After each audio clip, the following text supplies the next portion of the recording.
मामाच्या इकडे आल्यावरती मुलं कशी रमतात ते पाहूया. तर नमस्कार मंडळी, मी पूजा आणि सगळे मुलं एकत्र आले की हे अशी काहीशी त्यांची मजा मस्ती चालू असते. इथं मायरा झाडांना पाणी देत होती.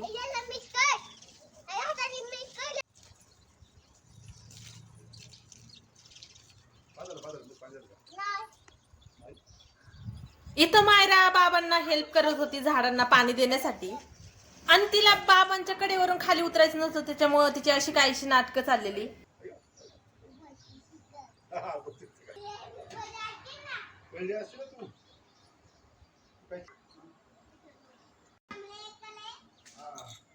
बाबांच्या कामामध्ये लुडबुड करून झाली, आता सुरू झालं तिचं आजीच्या कामामध्ये लुडबुड करायला. आणि इथं ती आजी दळण करत होती, तर तिचं भावली घेऊन तिला तिच्या सोबत खेळायचं काम चाललं होतं इथं दळणामध्ये.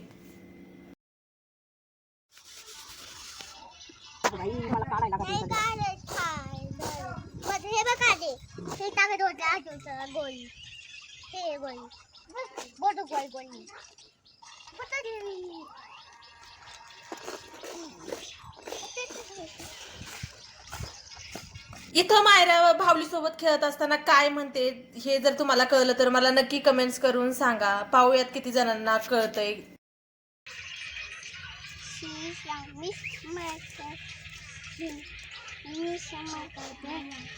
आई हे बघ, भावली कुठे आहे मम्मा? नाही कुठे कुठे कुठे? आपण मुलांना कितीही महागाच्या वस्तू घेतल्या किंवा खेळणी घेतली तरीही मुलांना ते फक्त 1 ते 2 दिवस ते त्यांच्यासोबत खेळत असतात. कारण मुलांना प्रत्येक वेळी नवीन नवीन गोष्टी खेळायला आवडतात आणि त्यामुळे त्यांची इम्प्रूव्हमेंट ही होतच असते. आजीचं दळण झाल्यानंतर सगळे लटांबळ निघाले आजीच्या पाठीपाठी. आजी निघाली होती घास कापायला. सनसेटचा टायमिंग होता आणि वातावरणही खूपच छान होतं, त्याच्यामुळे सगळे पोरं इथं मोकळ्या वावरामध्ये खेळायला लागले आणि मायराचं इथं पाण्यासोबत खेळायचं चाललेलं. मम्मीला पकडू नको, मला पकडू नको.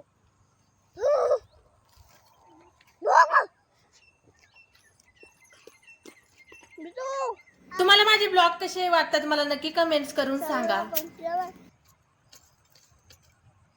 आता नेक्स्ट टाइम दाखव बेकन, दाखव बेकन, आडू दाखव ना मला, दाखव बेकन.